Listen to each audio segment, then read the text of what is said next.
warahmatullahi wabarakatuh. Ketemu lagi sama aku di channel Army Mulia Kusuma.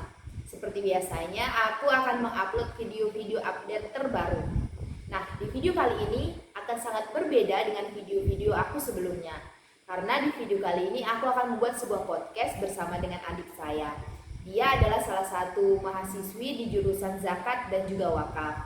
Maka, oleh karena itu, tema pada video kali ini yaitu tentang zakat. Nah, untuk lebih dalam kita kenalan yuk dengan pemateri kita hari ini. Terima kasih. Assalamualaikum warahmatullahi wabarakatuh. Perkenalkan, nama aku Afita Salsabila. Aku adalah salah satu mahasiswa manajemen zakat dan wakaf di Universitas Islam Negeri Said Ali Rahmatullah Tulungagung. Nah, itu tadi perkenalan singkat kita dengan pemateri kita hari ini.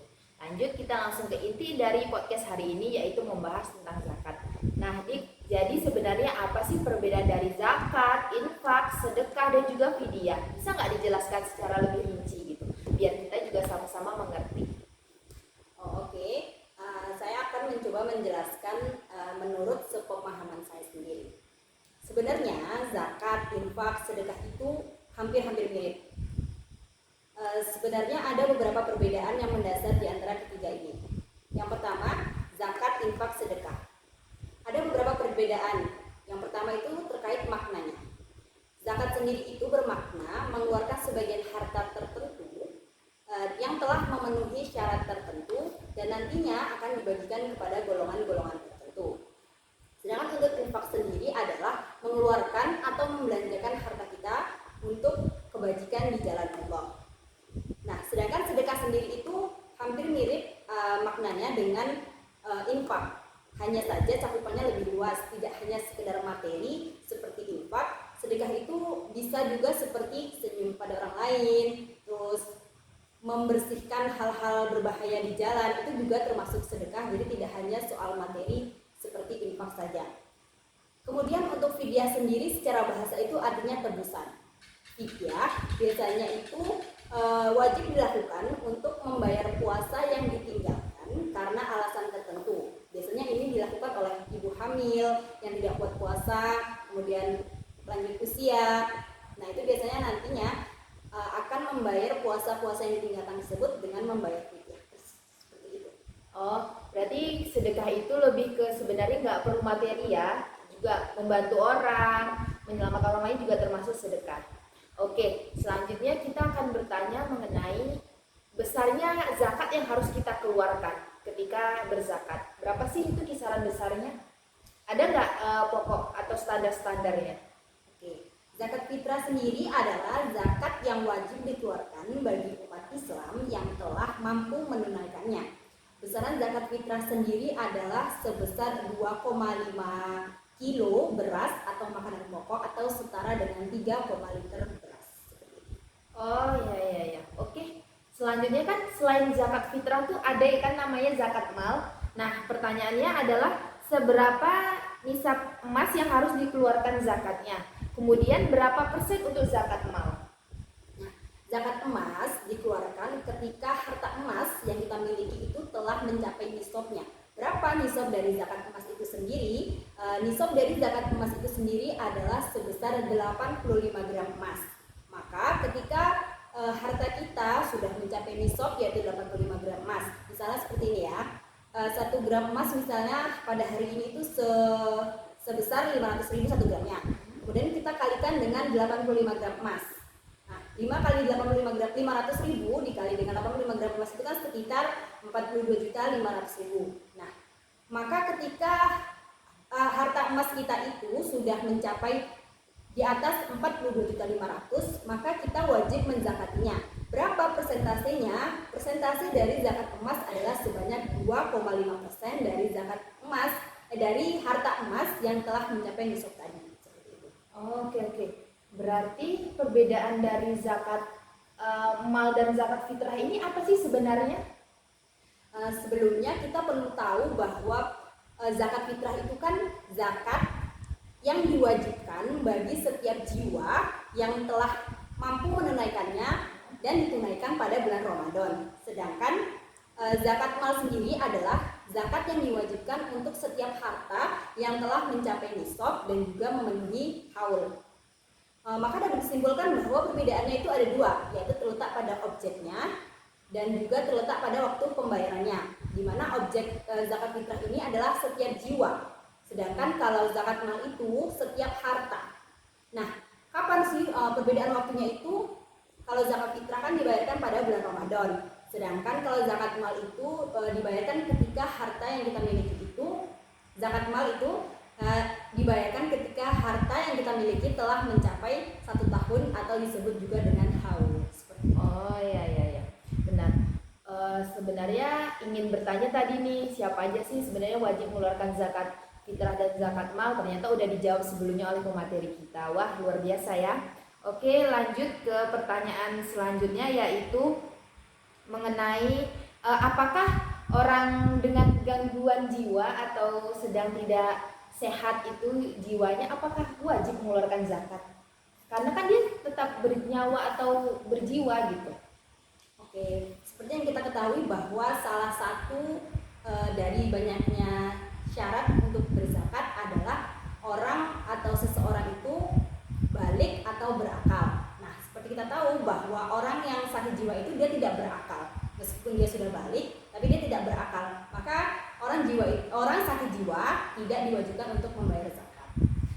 Oke, berarti syarat yang utama juga harus berakal dan juga balik.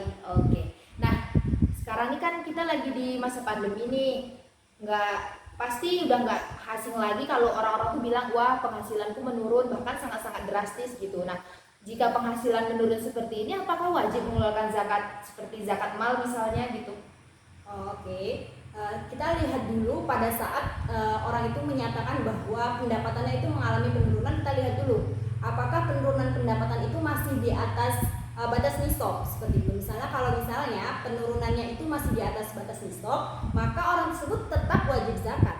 Karena zakat ini kan diwajibkan untuk orang yang telah memiliki harta yang mencapai nisab, meskipun dia menyatakan bahwa hartanya itu mengalami penurunan, tapi kan hartanya tetap di atas batas nisab. Tapi kalau misalnya dia menyatakan penurunan hartanya itu melewati bawah batas nisab, misalnya di bawah batas nisab gitu, maka dia tidak wajib zakat. Karena kan harta yang dizakatkan itu harus mencapai nisab.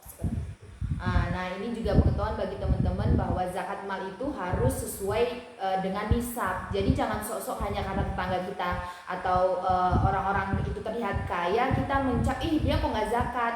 Mungkin saja hartanya belum sampai kepada nisab yang sudah dijelaskan tadi. Nah, selanjutnya mengenai tentang zakat fitrah nih, yang tadi narasumber katakan bahwa hanya dilaksanakan pada saat akhir bulan Ramadan. Misalnya nih, saya pribadi, saya berpuasa di Siak, tetapi kemudian saya melaksanakan sholat Idul Fitrinya tuh di Pekanbaru atau mungkin di Jambi gitu. Apakah saya harus membayar zakatnya itu di Siak tempat saya berpuasa atau di tempat saya sholat? Oke. Zakat itu kan wajib dibayarkan pada saat akhir hari Ramadan atau awal malam Syawal. Nah, maka kita lihat lagi apakah saat di Siak itu masih pas hari akhir Ramadan, maksudnya pas di Siak itu apakah masih hari akhir Ramadan atau pas sudah di Pekanbarunya kita mendapati hari akhir Ramadannya. Jadi semisal kita mendapati hari akhir Ramadan itu di Siak, maka kita wajib membayar zakatnya di Siak. Tapi misalnya kita sudah berada di pekan ketika hari akhir Ramadan atau awal malam Syawal itu, maka kita membayar zakatnya di Pekanbaru seperti itu. Dimana maka zakat ini dibayarkan di mana kita menemukan hari akhir Ramadan atau di malam awal Syawal seperti itu. Oh, berarti walaupun kita berpuasa di Siak, tetapi jika kita menemui akhir di Pekanbaru, kita harus membayarnya di Pekanbaru itu. Oh iya, oke. Nah, selanjutnya nih, gimana sih hukumnya zakat, infak, dan sedekah itu jika keadaan seseorang itu sedang sulit, bahkan terlilit hutang gitu. Jadi kan hartanya itu tetap saja, dia memiliki harta tapi dia memiliki hutang. Iya, bagaimana hukumnya? Dalam keadaan seperti itu, zakat tidak diwajibkan karena orang tersebut kan sedang mengalami kekurangan dan terlilit hutang. Bahkan orang tersebut malah bisa mendapatkan zakat, atau dia menjadi mustahik, yaitu penerima zakat. Karena orang yang terlilit hutang atau sedekah kekurangan itu kan disebutnya gorim. Nah, gorim itu kan merupakan salah satu dari 8 golongan yang wajib menerima zakat.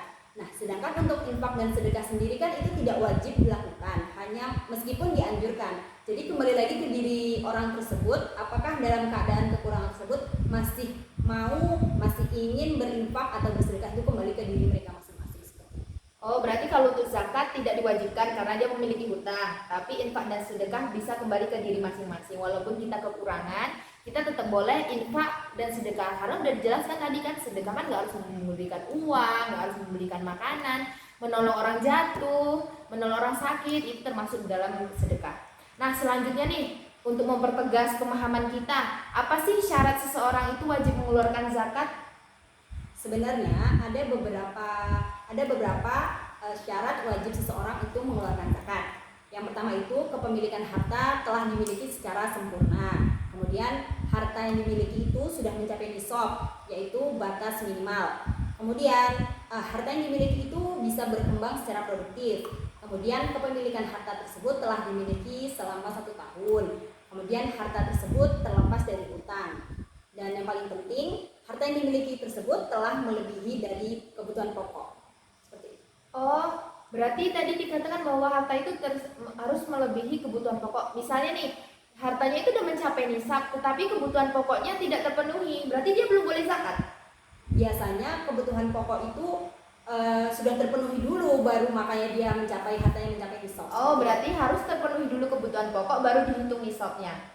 Nah, itu dia syarat-syarat mengenai seseorang yang harus mengeluarkan zakat. Nah, jangan salah lagi ya bagi teman-teman di sana. Oke, pertanyaan yang terakhir nih sebagai penutup dari diskusi kita kali ini, yaitu jenis zakat yang ada di dalam Islam itu ada berapa banyak sih sebenarnya? Yang seperti yang kita ketahui bahwa di dalam Islam ada 5 jenis zakat. Yang pertama itu zakat fitrah, zakat mal, zakat emas dan perak, zakat binatang ternak, dan yang terakhir itu zakat perdagangan. Oh, kalau untuk zakat binatang ternak itu bisa yang seperti ketika kita Idul Adha ya? Atau itu berbeda lagi? Berbeda lagi, soalnya kalau yang Idul Adha itu kan dia kurban, bukan zakat binatang ternak. Jadi berbeda lagi. Oke. Nah, itu dia diskusi kita kali ini tentang zakat. Sebenarnya sangat banyak pertanyaan-pertanyaan yang ingin saya tanyakan, tapi karena terbatasnya waktu dan juga beliau memiliki kesibukan sendiri, jadi kita cukupkan untuk pertanyaannya dengan segini saja. Semoga kita bisa ketemu lagi di lain waktu dengan tema-tema yang berbeda dan juga lebih menarik.